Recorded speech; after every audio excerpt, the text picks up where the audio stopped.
ದೇಹ ಹೇಗೆ ಕಾರ್ಯನಿರ್ವಹಿಸುತ್ತದೆ ಎನ್ನುವುದನ್ನು ವಿವರಿಸುವ ಮೂಲಕ ಪ್ರಾರಂಭಿಸುತ್ತೇವೆ. ಮೆದುಳನ್ನು ಮುಂಭಾಗ ಮತ್ತು ಹಿಂಭಾಗ ಎಂದು ಎರಡು ಭಾಗಗಳಾಗಿ ವಿಂಗಡಿಸಲಾಗಿದೆ. ಮುಂದಿನ ಭಾಗವನ್ನು ಮತ್ತೆ ಬಲ ಹಾಗೂ ಎಡ ಎಂದು ಎರಡು ಭಾಗಗಳಾಗಿ ವಿಭಜಿಸಲಾಗಿದೆ. ಮೆದುಳಿನ ಬಲಭಾಗವು ದೇಹದ ಎಡಭಾಗವನ್ನು ನಿಯಂತ್ರಿಸುತ್ತದೆ ಮತ್ತು ಮೆದುಳಿನ ಎಡಭಾಗವು ದೇಹದ ಬಲಭಾಗವನ್ನು ನಿಯಂತ್ರಿಸುತ್ತದೆ. ಹಿಂದಿನ ಭಾಗವು ಜೀವನಕ್ಕೆ ಅಗತ್ಯವಾದ ಎಲ್ಲ ಕಾರ್ಯಗಳನ್ನು ನಿಯಂತ್ರಿಸುವ ಪ್ರದೇಶಗಳನ್ನು ಹೊಂದಿದೆ. ಹೃದಯ ಹಾಗೂ ಎರಡು ರೀತಿಯ ರಕ್ತನಾಳಗಳು ದೇಹದ ಎಲ್ಲ ಭಾಗಗಳಿಗೆ ರಕ್ತ ಪ್ರಸರಣ ಮಾಡುತ್ತವೆ ಹಾಗೂ ರಕ್ತ ಸ್ವೀಕರಿಸುತ್ತದೆ. ಹೃದಯದಿಂದ ಬರುವ ರಕ್ತ ದೇಹದ ಎಲ್ಲ ಭಾಗಗಳಿಗೂ ಆಕ್ಸಿಜನ್ ಅನ್ನು ಪೂರೈಸುತ್ತದೆ. ಜೀವಕ್ಕೆ ಆಕ್ಸಿಜನ್ ಬಹಳ ಮುಖ್ಯವಾಗಿರುತ್ತದೆ. ಈ ರಕ್ತವನ್ನು ಸಾಗಿಸುವ ನಾಳಗಳನ್ನು ಕೆಂಪು ಬಣ್ಣದಲ್ಲಿ ತೋರಿಸಲಾಗಿದೆ. ಕೆಂಪು ನಾಳಗಳ ಹೆಸರು ಆರ್ಟರೀಸ್. ಮೆದುಳಿನ ಬಲಭಾಗಕ್ಕೆ ಪೂರೈಸುವ ಎರಡು ಕೆಂಪು ಆರ್ಟರೀಸ್ಗಳನ್ನು ಇಲ್ಲಿ ತೋರಿಸಲಾಗಿದೆ. ಇಸಿಎ ಅಥವಾ ಎಕ್ಸ್ಟರ್ನಲ್ ಕ್ಯಾರೋಟಿಡ್ ಆರ್ಟರಿ ಮೆದುಳಿನ ಹೊದಿಕೆಯನ್ನು ಪೂರೈಸುತ್ತದೆ ಮತ್ತು ಐಸಿಎ ಅಥವಾ ಇಂಟರ್ನಲ್ ಕ್ಯಾರೋಟಿಡ್ ಆರ್ಟರಿ ಮೆದುಳಿನ ಒಳಭಾಗಕ್ಕೆ ಪೂರೈಕೆ ಮಾಡುತ್ತದೆ. ಅದೇ ರೀತಿ ಎಡಭಾಗದಲ್ಲಿ ಇಸಿಎ ಮೆದುಳಿನ ಹೊದಿಕೆಯನ್ನು ಪೂರೈಸುತ್ತದೆ ಮತ್ತು ಐಸಿಎ ಮೆದುಳಿನ ಒಳಭಾಗಕ್ಕೆ ಪೂರೈಕೆ ಮಾಡುತ್ತದೆ. ಮೆದುಳಿನ ಹಿಂಭಾಗಕ್ಕೆ ಬೇಸಿಲರ್ ಆರ್ಟರಿ ಪೂರೈಕೆ ಮಾಡುತ್ತದೆ. ಇದು ವರ್ಟಿಬ್ರಲ್ ಆರ್ಟರಿಗಳು ಎಂದು ಕರೆಯಲಾಗುವ ಎರಡು ಆರ್ಟರಿಗಳಿಂದ ರೂಪುಗೊಳ್ಳುತ್ತದೆ. ದೇಹದ ವಿವಿಧ ಭಾಗಗಳು ಆಕ್ಸಿಜನ್ ಅನ್ನು ಬಳಸಿಕೊಂಡ ನಂತರ ಆ ರಕ್ತವನ್ನು ವಾಪಸ್ ಹೃದಯಕ್ಕೆ ತೆಗೆದುಕೊಂಡು ಹೋಗುವ ನಾಳಗಳನ್ನು ನೀಲಿ ಬಣ್ಣದಲ್ಲಿ ತೋರಿಸಲಾಗಿದೆ. ನೀಲಿ ರಕ್ತನಾಳಗಳನ್ನು ವೇನ್ಸ್ ಎಂದು ಕರೆಯುತ್ತಾರೆ. ಕೆಂಪು ಆರ್ಟರೀಸ್ ಹಾಗೂ ನೀಲಿ ವೇನ್ಸ್ ಒಂದನ್ನೊಂದು ಸಾಮಾನ್ಯವಾಗಿ ಸಂಪರ್ಕಿಸುವುದಿಲ್ಲ ಎಂಬುದನ್ನು ತಿಳಿಯುವುದು ಮುಖ್ಯ. ಮಿದುಳಿನ ಆಳದಲ್ಲಿ ನೀಲಿ ವೇನ್ಸ್ನ ಒಂದು ಜಾಲವಿದೆ. ಇದನ್ನು ಕ್ಯಾವೆನಸ್ ಸೈನಸ್ ಎಂದು ಕರೆಯುತ್ತಾರೆ. ಇದು ಸಹಜವಾಗಿ ಮೆದುಳಿನಲ್ಲಿರುವ ಕೆಂಪು ಆರ್ಟರಿಗಳ ಸಂಪರ್ಕಕ್ಕೆ ಬರುವುದಿಲ್ಲ. ಈಗ ರೋಗಿಯು ಎದುರಿಸುತ್ತಿರುವ ಸಮಸ್ಯೆಯನ್ನು ವಿವರಿಸುತ್ತೇವೆ. ಇಲ್ಲಿ ಸಮಸ್ಯೆ ಎರಡು ವಿಧವಾಗಿರಬಹುದು. ಮೊದಲನೇ ಮಾದರಿಯಲ್ಲಿ ಕೆಲವು ರೋಗಿಗಳಲ್ಲಿ ಬುರುಡೆಯ ಕೆಳಗಿನ ಭಾಗಕ್ಕೆ ಮಾಮೂಲಿಯಾಗಿ ಅಪಘಾತದಿಂದ ಗಾಯವಾಗಿದ್ದರೆ ಕೆಂಪಗಿನ ಇಂಟರ್ನಲ್ ಕ್ಯಾರೋಟಿಡ್ ಆರ್ಟರಿ ಘಾಸಿಯಾಗಿರುತ್ತದೆ. ಇದರಿಂದಾಗಿ ಕೆಂಪು ಆರ್ಟರಿ ನೀಲಿ ವೇನ್ಸ್ನ ಜಾಲದ ಸಂಪರ್ಕಕ್ಕೆ ಬಂದಿರುತ್ತದೆ. ಇದು ಸಹಜವಲ್ಲ. ವೈದ್ಯರು ಇದನ್ನು ಡೈರೆಕ್ಟ್ ಕ್ಯಾರೋಟಿಡ್ ಕವರ್ನಸ್ ಫಿಸ್ಚುಲಾ ಅಥವಾ ಡೈರೆಕ್ಟ್ ಸಿಸಿಎಫ್ ಎಂದು ಕರೆಯುತ್ತಾರೆ. ಆರ್ಟರಿಯಲ್ಲಿ ಆಗಿರುವ ಗಾಯ ಪೈಪ್ನಲ್ಲಿ ಇರುವ ತೂತಿನಂತೆ. ಇದರ ಪರಿಣಾಮವಾಗಿ ಕೆಂಪು ಆರ್ಟರಿಯಿಂದ ರಕ್ತವು ನೀಲಿ ವೇನ್ಗೆ ಸೋರುತ್ತಿರುತ್ತದೆ. ಸಿಸಿಎಫ್ನಲ್ಲಿ ರಕ್ತದ ಹರಿವು ಮತ್ತು ಒತ್ತಡದ ದಿಕ್ಕಿನಲ್ಲಿನ ಬದಲಾವಣೆಗಳು ಕಣ್ಣುಗಳಲ್ಲಿ ಒಂದನ್ನು ಉಬ್ಬುವಂತೆ ಮಾಡುತ್ತದೆ. ಈ ಕಣ್ಣು ಕೆಂಪು ಸಹ ಆಗಬಹುದು ಮತ್ತು ಅದರಿಂದ ನೀರು ಹೊರಬರಬಹುದು. ಈ ರೋಗ ಲಕ್ಷಣಗಳ ಜೊತೆಗೆ ರೋಗಿಯ ದೃಷ್ಟಿಗೆ ಹೆಚ್ಚಿನ ಅಪಾಯವಿದೆ. ಈ ಸ್ಥಿತಿಗೆ ತಕ್ಷಣ ಚಿಕಿತ್ಸೆ ನೀಡಿದರೆ ಅವರ ದೃಷ್ಟಿ ಶಾಶ್ವತವಾಗಿ ನಷ್ಟವಾಗಬಹುದು.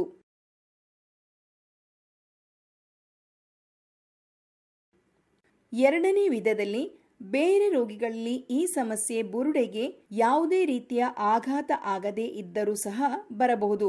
ಇದಕ್ಕೆ ಕಾರಣ ಕೆಂಪು ಎಕ್ಸ್ಟರ್ನಲ್ ಕ್ಯಾರೋಟಿಡ್ ಆರ್ಟರಿ ಹಾಗೂ ನೀಲಿ ವೇನ್ಸ್ ಜಾಲದ ನಡುವೆ ಪರೋಕ್ಷ ಸಂಪರ್ಕ ಇರಬಹುದು. ಇದು ಸಹಜವಲ್ಲ. ವೈದ್ಯರು ಇದನ್ನು ಇಂಡೈರೆಕ್ಟ್ ಕ್ಯಾರೋಟಿಡ್ ಕವರ್ನಸ್ ಫಿಸ್ಚುಲಾ ಅಥವಾ ಇಂಡೈರೆಕ್ಟ್ ಸಿಸಿಎಫ್ ಎಂದು ಕರೆಯುತ್ತಾರೆ.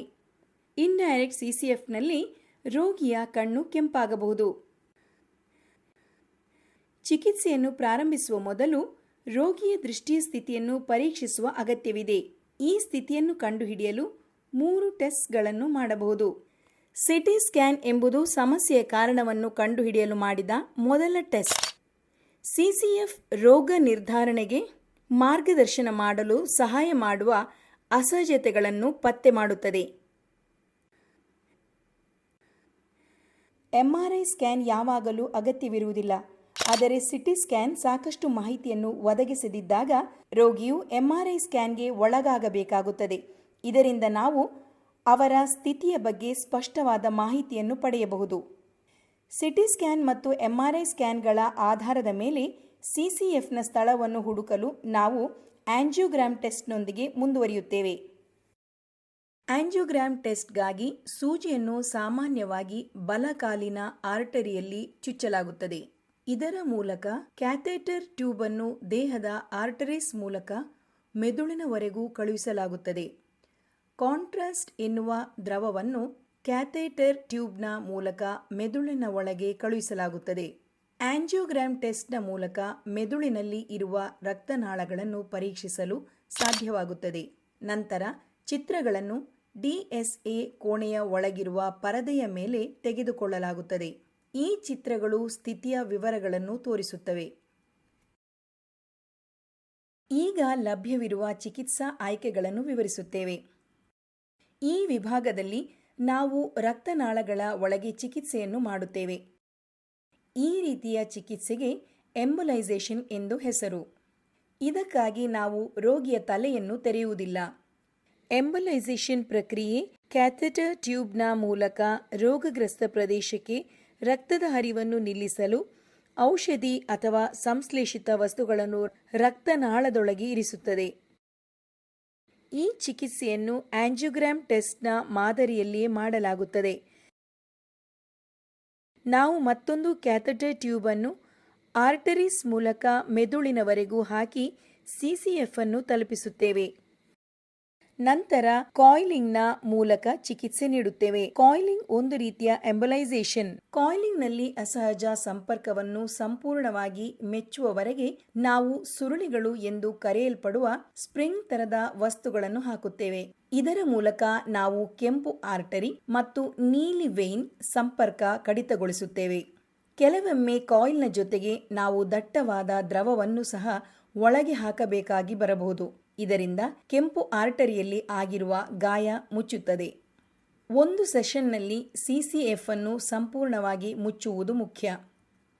ಕಾರ್ಯವಿಧಾನದ ನಂತರ ಉಬ್ಬಿರುವ ಕಣ್ಣು ಅದರ ಸಾಮಾನ್ಯ ಸ್ಥಿತಿಗೆ ಮರಳಬೇಕು. ಇದು ತಕ್ಷಣ ಸಂಭವಿಸಬಹುದು ಅಥವಾ ಕೆಲವು ವಾರಗಳು ತೆಗೆದುಕೊಳ್ಳಬಹುದು. ಆದಾಗ್ಯೂ ರೋಗಿಯ ದೃಷ್ಟಿ ಚೇತರಿಸಿಕೊಳ್ಳುವುದು ಕಾರ್ಯವಿಧಾನದ ಮುಂಚಿನ ಕಣ್ಣಿನ ಸ್ಥಿತಿಯನ್ನು ಅವಲಂಬಿಸಿರುತ್ತದೆ. ಈ ಚಿಕಿತ್ಸೆಯಲ್ಲಿ ಕೆಲವು ಅಪಾಯಗಳಿವೆ. ಆರ್ಟರಿ ರಂಧ್ರ ಮಾಡಿರುವ ಕಾಲಿನಲ್ಲಿ ಸಣ್ಣ ಹೆಪ್ಪುಗಟ್ಟುವಿಕೆ ರೂಪುಗೊಳ್ಳುವ ಸಾಧ್ಯತೆ ಇರುತ್ತದೆ. ಕ್ಯಾಥೆಟರ್ ಟ್ಯೂಬ್ಸ್ಗಳನ್ನು ಕಳುಹಿಸುವಾಗ ಮೆದುಳಿನ ಆರ್ಟರಿಗಳಿಗೆ ಗಾಯವಾಗಬಹುದು. ಯಾವುದೇ ತೊಡಕುಗಳ ಸಂದರ್ಭದಲ್ಲಿ ರೋಗಿಯ ಆಸ್ಪತ್ರೆ ಅಥವಾ ICU ವಾಸ್ತವ್ಯ ಹೆಚ್ಚಾಗಬಹುದು. ಅವರು ಚೇತರಿಸಿಕೊಳ್ಳಲು ಹೆಚ್ಚು ಸಮಯ ತೆಗೆದುಕೊಳ್ಳಬಹುದು. ಪ್ರಸ್ತುತಿಯು ರೋಗಿಯ ಸ್ಥಿತಿ ಮತ್ತು ಅದಕ್ಕೆ ಚಿಕಿತ್ಸೆಯನ್ನು ಅರ್ಥ ಮಾಡಿಕೊಳ್ಳಲು ನಿಮಗೆ ಸಹಾಯ ಮಾಡಿದೆ ಎಂದು ನಾವು ಭಾವಿಸುತ್ತೇವೆ. ನಿಮ್ಮ